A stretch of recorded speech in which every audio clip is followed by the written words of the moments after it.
আওয়ামী লীগ রেহাই পাবে না, বিএনপিও রেহাই পাবে না, ইসলামী আন্দোলন রেহাই পাবে না, হেফাজতে ইসলাম রেহাই পাবে না, বক্তাও রেহাই পাবে না, শ্রোতারাও রেহাই পাবে না। আল্লাহ পাক বলেন, এর মানুষ, আমি আল্লাহর বিচারের কাঠগড়ায় হাসরের ময়দানে তোমার দাঁড়ানো লাগবে, সবার দাঁড়ানো লাগবে। সব ব্যাপারে আমি আল্লাহর দরবারে বান্দা তোমার হিসাব দেওয়া লাগবে। যতই বাড়াবাড়ি যাই করো না কেন, দুনিয়াতে আমি আল্লাহ ছেড়ে দিলাম, তুই উঠতে থাকো উঠতে থাকো। একদিন যখন আমি আল্লাহ ডাকবো, আমার দরবারে হাজিরা দেওয়া লাগবে। ঘুড়ির মালিকটা দেখেন, ওই ঘুড়িটাকে আসমানে উড়াইয়া সকালবেলা নিজের চোখের শান্তির জন্য ঘুড়িটাকে উড়াইয়া দিল। আর ঘুড়িকে বলল, ও ঘুড়ি উড়ো। ঘুড়ি আসমানের মাঝে কি সুন্দর করে উড়ে উড়ে বেড়ায় সারাদিন লাগাইয়া। ওই ঘুড়ির মালিকটা ঘুড়ির তামাশা দেখে, ঘুড়ি ডানে যায়, বামে যায়, পেছনে যায়, সামনে যায়। এগুলা দেখে দেখে তার মনের যত শখ আছে শখগুলো সুন্দর করে পূর্ণ করে নেয়। এই ঘুড়ির দিকে সব শখ মেটানোর পরে বিকালবেলা বলে, ও ঘুড়ি আর আসমানে থাকার দরকার নাই। এবার ঘুড়ির রশিটারে ওই মালিক বারবার বারবার টানে টানে টানে আর বলে, ও ঘুড়ি আর উড়া লাগবে না, আবার আগামীকাল সকালে আমি তোমাকে উড়াবো। আমার মন চাইলে উড়াবো, আর মন না চাইলে আমি আর তোমাকে উড়াবো না। ও ঘুড়ি আয় আয়। ওই ঘুড়িটাকে বারবার বারবার টানে। ওই কিছু দূর আসার পরে ঘুড়িটা দেখবেন ডানে যায়, বামে যায়, মানে বাতাস বেশি হলে ও উড়ে যেতে চায়। মালিকের বলে, ও মালিক, তোমারে উড়াইয়া আসমানে নিয়ে যেতে পারি। ওই মালিকটারে উঠানোর জন্য বারবার বারবার ঘুড়ি আসমানের দিকে মালিকের টানে, কিন্তু যতই টানে ওই মালিককে ঘুড়ি কশিনকালে উঠায় নিতে পারবে না, পারবে না, পারবে না। কারণ সব পরিমাণ পাওয়ার ক্ষমতা মালিক তার হাতের মধ্যে রাখিয়া দিলেন। তখন মালিক বলে, ও ঘুড়ি আসো, যতই তুই দৌড়াও সারাদিন আমি উড়াইলাম, আর আমি উড়াবো না, আমার কাছে তোর আশা লাগবে। যখন ঘুড়িটারে টান দেয়, ঘুড়ি এমনি অটোমেটিক চলে আসে। আল্লাহ বলেন, হে গোলামেরা, এত মায়া করে তোরে বানাইছি আমি আল্লাহ, তোরে আসমান দিয়েছি, জমিন দিয়েছি, সব আমি আল্লাহ নিজেই তোর জন্য বানালাম। তবে আমি আল্লাহ ভোগ করি না, তুই একা ভোগ করবি, তোর মা বাবা ভোগ করবে, তোর পরিবার পরিজনেরা ভোগ করবে, তোর এলাকার লোকেরা ভোগ করবে, তোর প্রতিবেশীরা ভোগ করবে। সব আমি আল্লাহ বানালাম, তোর জন্য বানালাম। তবে একটা বিচারের জোড়া রাখছি, দিন শেষে আমি মাওলার দরবারে হিসাব দেওয়া লাগবে। হাসরের ময়দানে ওই মিজানের দাড়ি পাল্লায় বান্দা তোর দাঁড়ানো লাগবে। আমি আল্লাহ দিন বিচার করব। আল্লাহ পাক সূরা বাকারার এই আয়াতের মধ্যে জানায়া দেয়, তোদের অন্তরের মধ্যে যা তোরা গোপন রাখো না কেন বান্দা, এই ব্যাপারেও আমার মাওলার দরবারে হিসাব দেওয়া লাগবে। আর যা প্রকাশ্য করো, এই ব্যাপারেও আল্লাহর দরবারে হিসাব দেওয়া লাগবে। সাহাবায়ে কেরাম এই আয়াত নাজিল হওয়ার পরে বড় পেরেশান হয়ে গেলেন। পয়গম্বরকে বললেন, ও পয়গম্বর, আমাদের অন্তরে যা আছে আমরা জানি, দুনিয়ার কেউ জানে না। এই অন্তরের পরচনার ব্যাপারে যদি আমার মাওলার দরবারে হিসাব দেওয়া লাগে, তাহলে কেমন জানি হয়ে গেল। মানে শয়তান তো অন্তরে আইসা বারবার বারবার পরচনা দেয়, তুই নামাজে যাইতে পারবি না, তুই রোজা রাখতে পারবি না, তুই নেক আমল করতে পারবি না, অন্যায় করো, ওই মহিলার সাথে জেনায় লিপ্ত হয়ে যাও, সুদি লেনদেন করো, ঘুষ খাও, মানুষের হকগুলো মাইরা নিয়ে যাও, মানুষের উপর জুলুম করো, নির্যাতন করো। শয়তান তো অটোমেটিক অন্তরের মধ্যে পরচনা দেয়। সাহাবায়ে কেরাম এই আয়াত নাজিল হওয়ার পরে পেরেশানি হয়ে গেলেন। নবীকে বলতে লাগলেন, নবী গো, প্রকাশ্যে আমরা নামাজ পড়ি, রোজা রাখি, আমরা প্রকাশ্যে নেক আমল করি, এই নেক আমলের ব্যাপারে আল্লাহ যদি হিসাব নেয়, হিসাব দিয়ে আমার মাওলার জান্নাতে যাওয়া সম্ভব হয়ে যাবে। কিন্তু অন্তরে যেই গুনাহের কথা আছে, ওগুলা তো আমরা প্রকাশ্যে করি না, ওগুলা অন্তরের মধ্যেই রইল। অন্তরের হিসাব যদি আমার মাওলা নেয়, আমার আল্লাহর দরবারে হিসাব দিয়ে জান্নাতে যাওয়া পসিবল হবে না। আল্লাহ পাক বলেন, ও জিবরাইল চলো নবীর দরবারে। সাহাবায়ে কেরাম বড় পেরেশানি হয়ে গেলেন, কারণ এদের অন্তরের মধ্যে যেই ব্যাপারগুলো ঘুরপাক খায়, ওই ব্যাপারে আমার মাওলা যদি হিসাব নেয় তাহলে কেমন জানি হয়ে গেল। অন্তরে এত পরিমাণ গুনাহ, একটু রাতে ঘুমের বেলা কত পরিমাণ গুনাহের কথা মনে হয়। রাতে ঘুমায় আসি, হঠাৎ করে শয়তান এসে প্ররোচনা দেয়, ঘুমানোর দরকার নাই, একটু মোবাইলে নিয়ে মোবাইলটা হাতে নিয়ে একটা গান দেখ। তখন শয়তান প্ররোচনা দেয়, একটু মোবাইলটা হাতে নিয়ে একটা খারাপ সিনেমা ছবি দেখার জন্য মোবাইলটা ওপেন করে নাও। মাঝে মাঝে দেখবেন শয়তানের প্ররোচনাকে প্রায়োরিটি দেয় না। ওই বান্দা বলে না ঘুমানো লাগবে, মোবাইলটাকে সুইচ অফ করে ওই ব্যক্তিটা ঘুমাইয়া গেল। অন্তরের হিসাব যদি আমার আল্লাহ হাসরের ময়দানে বান্দার কাছে নেয় তাহলে কি হবে? ওই ব্যাপারে আমার মাওলার দরবারে হিসাব দেওয়া লাগবে। আল্লাহ পাক আরেকটা আয়াত নাজিল করলেন নবীর উপরে। ওই আয়াত নাজিল করে জানায়া দিলেন, ওই আয়াতের হুকুমটাকে আমার আল্লাহ রহিত করে দিলেন। আল্লাহ পাক বলেন, লা ইউকাল্লিফুল্লাহু নাফসান ইল্লা উসআহা। এই বান্দার মনের ব্যাপারে ততক্ষণ পর্যন্ত এই বান্দার হিসাব নেওয়া হবে না। মানে শয়তান প্ররোচনা দিল, অন্তরের মধ্যে একটা গুনাহের কথা অটোমেটিক চলে আসলো। যতক্ষণ পর্যন্ত প্রকাশ্যে বান্দা এই গুনাহটা না করবে, জবান দিয়া বের না করবে, ততক্ষণ পর্যন্ত গুনাহ করেছে বলে পরিগণিত হবে না। আমার মাওলার দরবারে এই অন্তরের ব্যাপারে হিসাব বান্দা দেওয়া লাগবে না। ওয়াশহাদু আল্লা ইলাহা ইল্লাল্লাহু وحده لا شريك له لا ضد له ولا مثل له ولا مثيل له وأشهد أن سيدنا وسندنا وحبيبنا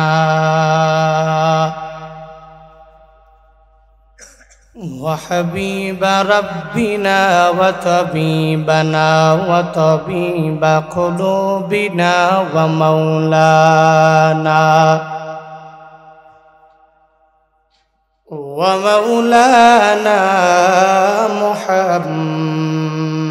محمدا عبده ورسوله صلى الله تعالى عليه وعلى آله وأصحابه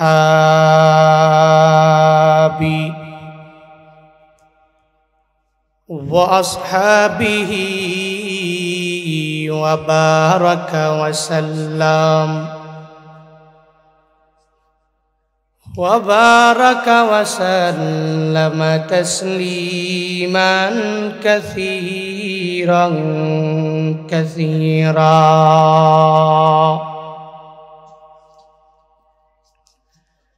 الذي أرسله الله تعالى بالحق بشيرا ونذيرا وداعيا إلى الله بإذنه وسراجا منيرا.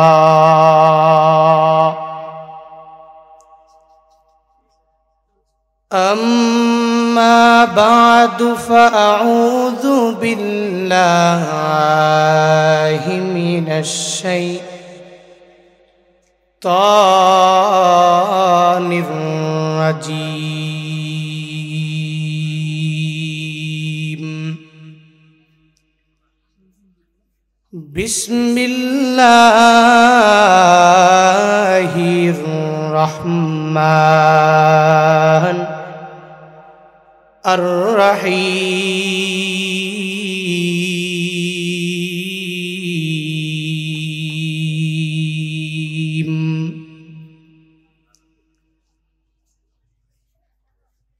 লিল্লাহি মা ফিস সামাওয়াতি ওয়া মা ফিল আরদ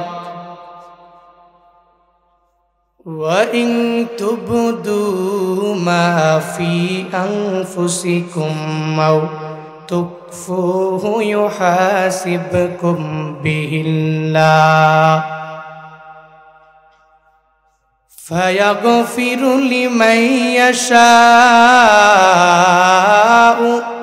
ويعذب من يشاء والله على كل شيء قدير.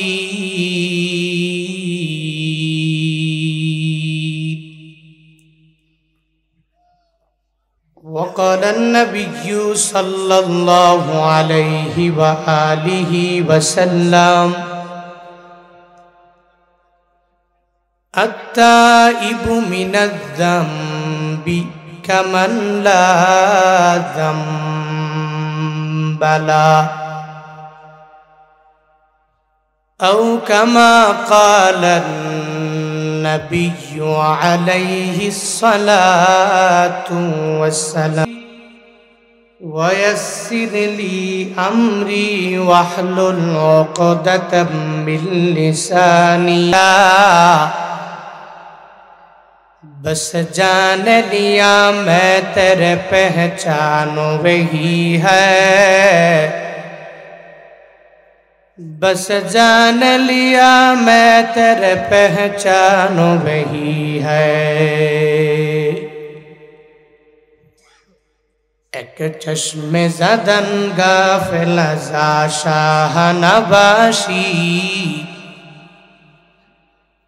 एक चश्मे ज़दन गाफिल ज़ा शाह नबाशी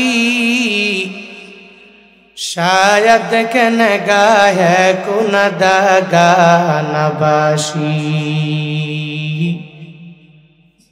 शायद के नगाह कुनदगा नबाशी.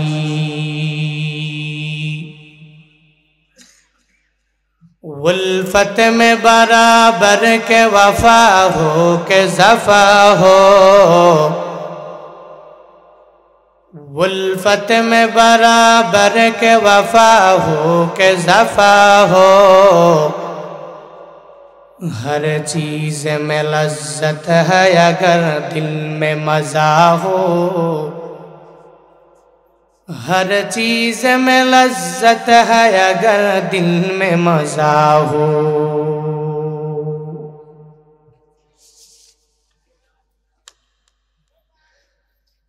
আঙ্গাউড়া বাইতুন নূর জামে মসজিদের উদ্যোগে আয়োজিত 13তম বার্ষিক ওয়াজ ও দোয়ার মাহফিলের আজ 22 নভেম্বর 2023 মুবারক এই মজলিসের সম্মানিত সভাপতি প্রধান অতিথি বিশেষ অতিথি ওয়াইজিন একরাম বৃন্দ আজকের মাহফিলের ইন্তেজামিয়া কমিটি অনেকে আজকের এই মাহফিলে উপস্থিত আছেন অনেকে অনুপস্থিত মুবারক এই মজলিসে মাত্র বয়ান শুরু হলো বাদাল মাগরিব মধ্যরাত পর্যন্ত এখানে বয়ান হবে অনেক উলামায়ে কেরাম কোরআন এবং হাদিস থেকে দিক নির্দেশনামূলক বাণী আপনাদেরকে শোনাবেন শুরুতেই আমাকে উচ্চ কণ্ঠে উচ্চ আওয়াজে প্রত্যেকে জবাব দিবেন বরকতপূর্ণ এই মজলিসটি পেয়ে আপনারা খুশি না বেজার এত আসতে বললেন খুশি না বেজার খুশি কম না বেশি বেশি মাহফিলটি হওয়ার কথা ছিল 18 নভেম্বর আল্লাহ পাকের এক ফয়সালা, পৃথিবীর কোনো ব্যক্তির হাত যার মাঝে নাই, মানে যেই যুবকরা এই মাহফিল করাইছে, যদি কোনো ব্যক্তি বাধা দিতে আসতো ওর হাত ভেঙে ফেলত। এদের পাওয়ার অনেক বেশি, ব্লাড ইজ ভেরি হট, চলতেছে রক্ত বড় গরম, শক্তি অনেক পরিমাণে বেশি। এজন্য ওরা চাইলেই যে কোনো ব্যক্তি এই মাহফিল বাধা দিয়ে রাখতে পারত না, করতে পারত। কিন্তু আল্লাহ পাকের ফয়সালা, বক্তাও মানা লাগবে, শ্রোতাও মানা লাগবে, যুব সমাজ মানা লাগবে, পৃথিবীর সব ব্যক্তি আল্লাহর ফয়সালা পেয়ে সন্তুষ্ট থাকা লাগবে। এজন্য আজকের এই মাহফিল 18 নভেম্বরের মাহফিল 22 নভেম্বর। বক্তা সবগুলাই ঠিকঠাক আছে, হয়তো শিডিউলগুলো চেঞ্জ হয়েছে, একজন এক জায়গায় ছিল, আরেকজন ওই জায়গায় ছিল, শিডিউলগুলো চেঞ্জ হয়েছে, বাকি বক্তা সবাই আছে, আলহামদুলিল্লাহ। তাহলে শুরুতেই আমাকে উচ্চ কণ্ঠে যেহেতু আওয়াজ দিয়ে বলেছেন মুবারক এই মজলিস পেয়ে আপনারা খুশি, তাহলে প্রত্যেকটা যুবকের জন্য, ইন্তেজামিয়া কমিটির জন্য একটু দোয়া করা দরকার আছে না নাই? আল্লাহ পাক সবাইকে দুনিয়া এবং আখিরাত উভয় জগতে কল্যাণকামীদের অন্তর্ভুক্ত বানায়া দেন, সকলে বলি আমিন। আরো জোরে বলি আমিন। সর্বোপরি শুকর ওই আল্লাহর, যে আল্লাহ পাক আমাদেরকে এই মজলিসে আসার, বসার, কিছু বলার এবং শোনার মতো তৌফিক দান করেছেন। ওই রবের দেওয়া জবান দিয়ে, রবের দেওয়া শক্তি দিয়ে, রবের শেখানো কালিমাতুশ শুকর সকলে প্রাণ খুলে মন উজাড় করে চিল্লায় একবার করে সমস্বরে পড়ি আলহামদুলিল্লাহ। সূরাতুল বাকারার ছোট্ট একটি আয়াতে কারিমা তিলাওয়াত করেছি খুতবায়। যেই আয়াতে কারিমার মধ্যে আল্লাহ পাকের যে পাওয়ার আছে, কি পরিমাণ ক্ষমতা আছে, পৃথিবীর কোনো ব্যক্তিকে জিজ্ঞেস করা ছাড়াই আল্লাহ কাজ করতে যে পারে। একটা ব্যক্তিকে জান্নাতে দেওয়া, জাহান্নামে ঢুকানো, এই সব কিছুর ক্ষমতা যে আল্লাহ পাকের আছে, এই বিষয়ে আল্লাহ অত্র আয়াতে কারিমার মাঝে তিনি বর্ণনা করেছেন এক এক করে। আমি আল্লাহ কি পরিমাণ পাওয়ারওয়ালা, কি পরিমাণ ক্ষমতাওয়ালা। পৃথিবীর কোনো ব্যক্তিকে ক্ষমা করতে কারো কাছ থেকে পারমিশন নেওয়া লাগবে না, আবার কোনো ব্যক্তিকে জাহান্নামে দেওয়ার জন্য কোনো ব্যক্তির কাছ থেকে পারমিশন নেওয়া লাগবে না। আপনার কাছে কি মনে হয়, আল্লাহ যদি কোনো একটা কাজ করতে চায়, কোন নবীর কাছ থেকে পারমিশন নেওয়া লাগবে? কোন পীর সাহেবের কাছে পারমিশন নেওয়া লাগবে? কোন বুজুর্গের কাছ থেকে পারমিশন নেওয়া লাগবে? আল্লাহর এমন এক সুপ্রিম পাওয়ার, এমন এক ক্ষমতা, এমন এবিলিটি, পৃথিবীর কোনো ব্যক্তির কাছে জিজ্ঞেস করা লাগে না। কারণ হলো, সুজা সুজা কথা, আসমান জমিন কে বানাইছেন? আমাকে কে বানাইছেন? আমার আব্বা আম্মারে কে বানাইছেন? নবীকে কে বানাইছেন? তো সব কিছু যে বানাইছেন, সৃষ্টির কাছ থেকে স্রষ্টার কোনো পারমিশন নেওয়া লাগে না। সর্বময় ক্ষমতার অধিকারী আল্লাহ। আল্লাহ পাক কথাগুলো ওই খুতবায়ে তিলাওয়াতকৃত আয়াতে কারিমার মধ্যে বলছেন, লিল্লাহি মা ফিস সামাওয়াতি ওয়া মা ফিল আরদ ওয়া ইন তুবদু মা ফি আনফুসিকুম আও তুখফুহু ইউহাসিবকুম বিহিল্লাহ ফায়াগফিরু লিমান ইয়াশাউ ওয়া ইউআযযিবু মান ইয়াশাউ ওয়াল্লাহু আলা কুল্লি শাইইন কাদির।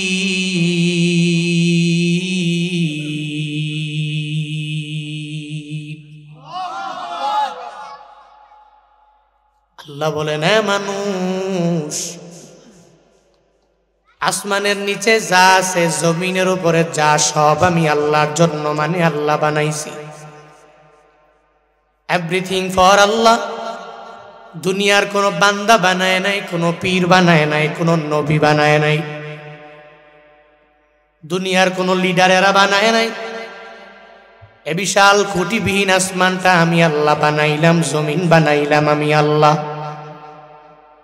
এমনকি তোকেও আমি আল্লাহ বানালাম, তোমার মা বাবাকেও আমি আল্লাহ বানালাম। আসমানের নিচে জমিনের উপরে বান্দা তুমি নিজের চোখে যা দেখলা আর যা না দেখলা, সব কিছু আমার আল্লাহ বানালেন।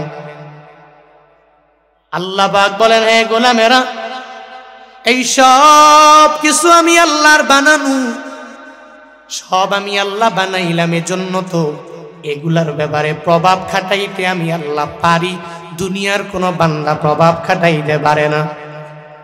আমি চাইলেই হাসরের ময়দান কায়েম করব, দুনিয়ার কোনো বান্দাগুলো পারবে না, কারণ পাওয়ার নাই, ক্ষমতা নাই। জান্নাত আমি আল্লাহ বানাইছি, ওই জান্নাতে দেওয়ার জন্য আমি আল্লাহ দিতে পারি, দুনিয়ার কোনো বান্দা কাউকে জান্নাতে দিতে পারবে না। জাহান্নাম আমি আল্লাহ বানাইছি, ওই জাহান্নামে আমি আল্লাহ ঢুকাইতে পারি, দুনিয়ার কোনো বান্দার কাছে আমি আল্লাহ পাওয়ার দেই নাই, আমি আল্লাহ ক্ষমতা দেই নাই। জান্নাত যেহেতু বানাইছি আমি আল্লাহ, আমি আল্লাহ ঢুকাবো। জাহান্নাম যেহেতু বানাইছি আল্লাহ, তো আমি আল্লাহ তো বান্দাকে জাহান্নামে ঢুকাবো। আল্লাহ বলেন, হে গোলামেরা, এ বিশাল আসমান আমি আল্লাহ বানাইছি, এ বিশাল জমিন আমি আল্লাহ বানাইছি, সব যেহেতু আমি আল্লাহ বানালাম, সর্বময় ক্ষমতার অধিকারী হলাম আমি আল্লাহ, সব পাওয়ারের ক্ষমতার মালিক হলো আমার আল্লাহ। আল্লাহ পাক বলেন, লিল্লাহি মা ফিস সামাওয়াতি ওয়া মা ফিল আরদ, আসমানের নিচে জমিনের উপরে সব আমি আল্লাহ বানালাম, আমি আল্লাহর জন্য। এজন্য তো ক্ষমতা কেমন জানোনি, ওয়া ইন তুবদু মা ফি আনফুসিকুম আও তুখফুহু ইউহাসিবকুম বিহিল্লাহ। আল্লাহ পাক বলেন, এই বান্দাকেও তো আমি আল্লাহ মায়া করে বানালাম। বান্দা তার অন্তরের মধ্যে যেই যেই প্ররোচনাগুলো তার অন্তরের মধ্যে জেগে যাবে, অথবা প্রকাশ্যে যেই বড় বড় গুনাহগুলো বান্দা করে নিবে, এই সব ব্যাপারে আমি মাওলার দরবারে হিসাব দেওয়া লাগবে। আল্লাহ পাক জানায়া দিলেন, তোর অন্তরে কি চলে আর প্রকাশ্যে কি পরিমাণ গুনাহগুলো তুই করে করে বেড়াও, এই সব কিছুর ব্যাপারে আমি আল্লাহর দরবারে হিসাবের কাঠগড়ায় একদিন বান্দা তোমার দাঁড়ানো লাগবে, লিডারের দাঁড়ানো লাগবে, নেতার দাঁড়ানো লাগবে। এই দাঁড়ানোর কাছ থেকে আওয়ামী লীগ রেহাই পাবে না, বিএনপিও রেহাই পাবে না, ইসলামী আন্দোলন রেহাই পাবে না, হেফাজতে ইসলাম রেহাই পাবে না, বক্তাও রেহাই পাবে না, শ্রোতারাও রেহাই পাবে না। আল্লাহ পাক বলেন, এর মানুষ, আমি আল্লাহর বিচারের কাঠগড়ায় হাসরের ময়দানে তোমার দাঁড়ানো লাগবে, সবার দাঁড়ানো লাগবে, সব ব্যাপারে আমি আল্লাহর দরবারে বান্দা তোমার হিসাব দেওয়া লাগবে। যতই বাড়াবাড়ি যাই করো না কেন, দুনিয়াতে আমি আল্লাহ ছেড়ে দিলাম, তুই উঠতে থাকো, উঠতে থাকো। একদিন যখন আমি আল্লাহ ডাকবো, আমার দরবারে হাজিরা দেওয়া লাগবে। ঘুড়ির মালিকটা দেখেন, ওই ঘুড়িটাকে আসমানে উড়াইয়া সকালবেলা নিজের চোখের শান্তির জন্য ঘুড়িটাকে উড়াইয়া দিল, আর ঘুড়িকে বলল, ও ঘুড়ি উড়ো। ঘুড়ি আসমানের মাঝে কি সুন্দর করে উড়ে উড়ে বেড়ায় সারাদিন লাগাইয়া। ওই ঘুড়ির মালিকটা ঘুড়ির তামাশা দেখে, ঘুড়ি ডানে যায়, বামে যায়, পেছনে যায়, সামনে যায়, এগুলা দেখে দেখে তার মনের যত শখ আছে শখগুলো সুন্দর করে পূর্ণ করে নেয়। এই ঘুড়ির দিকে সব শখ মেটানোর পরে বিকালবেলা বলে, ও ঘুড়ি আর আসমানে থাকার দরকার নাই।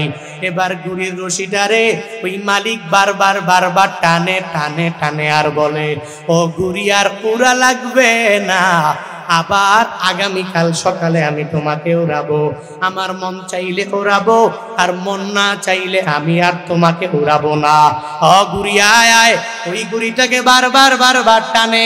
ওই কিছু দূর আসার পরে ঘুড়িটা দেখবেন ডানে যায় বামে যায়, মানে বাতাস বেশি হলে ও উড়ে যেতে চায়। মালিকের বলে ও মালিক তোমারে উড়াইয়া আসমানে নিয়ে যেতে পারি। ওই মালিকটারে উঠানোর জন্য বারবার বারবার ঘুড়ি আসমানের দিকে মালিকের টানে, কিন্তু যতই টানে ওই মালিককে ঘুড়ি কশিনকালে উঠায় নিতে পারবে না, পারবে না, পারবে না। কারণ সব পরিমাণ পাওয়ার ক্ষমতা মালিক তার হাতের মধ্যে রাখিয়া দিলেন। তখন মালিক বলে ও ঘুড়ি আসো, যতই তুই দৌড়াও সারাদিন আমি উড়াইলাম, আর আমি উড়াবো না, আমার কাছে তোর আশা লাগবে। যখন ঘুড়িটারে টান দেয় ঘুড়ি এমনি অটোমেটিক চলে আসে। আল্লাহ বলেন হে গোলামেরা, এত মায়া করে তোরে বানাইছি আমি আল্লাহ, তোরে আসমান দিয়েছি জমিন দিয়েছি সব আমি আল্লাহ নিজেই তোর জন্য বানালাম। তবে আমি আল্লাহ ভোগ করি না, তুই একা ভোগ করবি, তোর মা বাবা ভোগ করবে, তোর পরিবার পরিজনেরা ভোগ করবে, তোর এলাকার লোকেরা ভোগ করবে, তোর প্রতিবেশীরা ভোগ করবে, সব আমি আল্লাহ বানালাম, তোর জন্য বানালাম। তবে একটা বিচারের জোড়া রাখছি, দিন শেষে আমি মাওলার দরবারে হিসাব দেওয়া লাগবে। হাসরের ময়দানে ওই মিজানের দাড়ি পাল্লায় বান্দা তোর দাঁড়ানো লাগবে। আমি আল্লাহ দিন বিচার করব। আল্লাহ পাক সূরা বাকারার এই আয়াতের মধ্যে জানায়া দেয়, তোদের অন্তরের মধ্যে যা তোরা গোপন রাখো না কেন বান্দা, এই ব্যাপারেও আমার মাওলার দরবারে হিসাব দেওয়া লাগবে। আর যা প্রকাশ্য করো এই ব্যাপারেও আল্লাহর দরবারে হিসাব দেওয়া লাগবে। সাহাবায়ে কেরাম এই আয়াত নাজিল হওয়ার পরে বড় পেরেশান হয়ে গেলেন। পয়গম্বরকে বললেন, ও পয়গম্বর, আমাদের অন্তরে যা আছে আমরা জানি, দুনিয়ার কেউ জানে না। এই অন্তরের পরচনার ব্যাপারে যদি আমার মাওলার দরবারে হিসাব দেওয়া লাগে তাহলে কেমন জানি হয়ে গেল। মানে শয়তান তো অন্তরে আইসা বারবার বারবার পরচনা দেয়। তুই নামাজে যাইতে পারবি না, তুই রোজা রাখতে পারবি না, তুই নেক আমল করতে পারবি না, অন্যায় করো, ওই মহিলার সাথে জেনায় লিপ্ত হয়ে যাও, সুদি লেনদেন করো, ঘুষ খাও, মানুষের হকগুলো মাইরা নিয়ে যাও, মানুষের উপর জুলুম করো, নির্যাতন করো। শয়তান তো অটোমেটিক অন্তরের মধ্যে পরচনা দেয়। সাহাবায়ে কেরাম এই আয়াত নাজিল হওয়ার পরে পেরেশানি হয়ে গেলেন। নবীকে বলতে লাগলেন, নবী গো, প্রকাশ্যে আমরা নামাজ পড়ি, রোজা রাখি, আমরা প্রকাশ্যে নেক আমল করি, এই নেক আমলের ব্যাপারে আল্লাহ যদি হিসাব নেয়, হিসাব দিয়ে আমার মাওলার জান্নাতে যাওয়া সম্ভব হয়ে যাবে। কিন্তু অন্তরে যেই গুনাহের কথা আছে ওগুলা তো আমরা প্রকাশ্যে করি না, ওগুলা অন্তরের মধ্যেই রইল। অন্তরের হিসাব যদি আমার মাওলা নেয়, আমার আল্লাহর দরবারে হিসাব দিয়ে জান্নাতে যাওয়া পসিবল হবে না। আল্লাহ পাক বলেন, ও জিবরাইল চলো নবীর দরবারে। সাহাবায়ে কেরাম বড় পেরেশানি হয়ে গেলেন, কারণ এদের অন্তরের মধ্যে যেই ব্যাপারগুলো ঘুরপাক খায় ওই ব্যাপারে আমার মাওলা যদি হিসাব নেয় তাহলে কেমন জানি হয়ে গেল। অন্তরে এত পরিমাণ গুনাহ, একটু রাতে ঘুমের বেলা কত পরিমাণ গুনাহের কথা মনে হয়। রাতে ঘুমায় আসি, হঠাৎ করে শয়তান এসে প্ররোচনা দেয়, ঘুমানোর দরকার নাই, একটু মোবাইলে নিয়ে মোবাইলটা হাতে নিয়ে একটা গান দেখ। তখন শয়তান প্ররোচনা দেয়, একটু মোবাইলটা হাতে নিয়ে একটা খারাপ সিনেমা ছবি দেখার জন্য মোবাইলটা ওপেন করে নাও। মাঝে মাঝে দেখবেন শয়তানের প্ররোচনাকে প্রায়োরিটি দেয় না। ওই বান্দা বলে না ঘুমানো লাগবে, মোবাইলটাকে সুইচ অফ করে ওই ব্যক্তিটা ঘুমাইয়া গেল। অন্তরের হিসাব যদি আমার আল্লাহ হাসরের ময়দানে বান্দার কাছে নেয় তাহলে কি হবে, ওই ব্যাপারেও আমার মাওলার দরবারে হিসাব দেওয়া লাগবে। আল্লাহ পাক আরেকটা আয়াত নাজিল করলেন নবীর উপরে, ওই আয়াত নাজিল করে জানায়া দিলেন, ওই আয়াতের হুকুমটাকে আমার আল্লাহ রহিত করে দিলেন। আল্লাহ পাক বলেন, লা ইউকাল্লিফুল্লাহু নাফসান ইল্লা উসআহা। এই বান্দার মনের ব্যাপারে ততক্ষণ পর্যন্ত এই বান্দার হিসাব নেওয়া হবে না। মানে শয়তান প্ররোচনা দিল, অন্তরের মধ্যে একটা গুনাহের কথা অটোমেটিক চলে আসলো।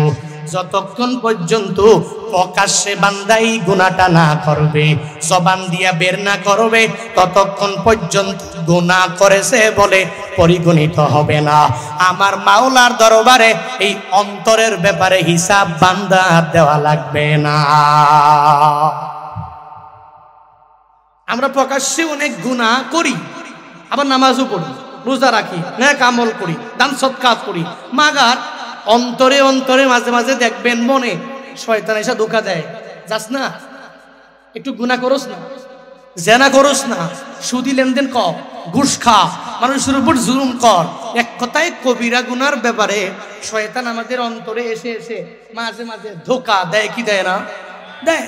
যখন শয়তান এসে অন্তরে ধোঁকা দেয়, তখন শয়তানের কথাগুলো এই যে অন্তরে চলছে প্ররোচনা, এই ব্যাপারে রবের দরবারে হিসাব দেওয়া লাগবে। এই ভয়ে সাহাবায়ে কেরাম পেরেশানি হয়ে গেলেন। আল্লাহ পাক বলে লা ইউকাল্লিফুল্লাহু নাফসান ইল্লা উসাহা, যতক্ষণ পর্যন্ত জবান দিয়া বের না করবা, ততক্ষণ পর্যন্ত কার্যে পরিণত না করবা, ততক্ষণ পর্যন্ত ওই ব্যাপারগুলোর হিসাব আমার আল্লাহর দরবারে দেওয়া লাগবে না। আল্লাহর এমন পরিমাণ ক্ষমতা, আল্লাহ তোমাকে চাইলে মাফ করতে পারে, চাইলে আবার আযাবে গ্রেফতার করতে পারে। দিন শেষে তুমি রবের দরবারে একজন তাইব হয়ে যাও, রবের দরবারে একজন মুস্তাগফির বান্দা হয়ে যাও। আল্লাহর দরবারে তাওবা করো, ইস্তিগফার করো, আল্লাহকে বলো আল্লাহ আমি জানি তোমার এত পরিমাণ পাওয়ার, এত পরিমাণ ক্ষমতা, তুমি চাইলেই ক্ষমা করতে পারো, আবার চাইলেই আযাবে গ্রেফতার করতে পারো। এই পাওয়ার আল্লাহর আছে না নাই? হ্যাঁ নাই? আল্লাহর এত পরিমাণ পাওয়ার, কিন্তু আল্লাহর কাছ থেকে আমাদের চায় নেওয়া লাগবে। আল্লাহ পাক কয় আসমান জমিন সব কিছু বানাইছি আমি, তোরে বানাইছি আমি, সব কিছু তোরে বানাইলাম আমি। হ্যাঁ, তোর অন্তরের ব্যাপারে, তোর প্রকাশ্যের গুনাহের ব্যাপারে, সব ব্যাপারে হিসাব দেওয়া লাগবে। আমি আল্লাহর দরবারে হিসাবের কাঠগড়ায় দাঁড়ানো লাগবে। তবে শুনো, ফায়াগফিরু লিমান ইয়াশা ওয়া ইউআযযিবু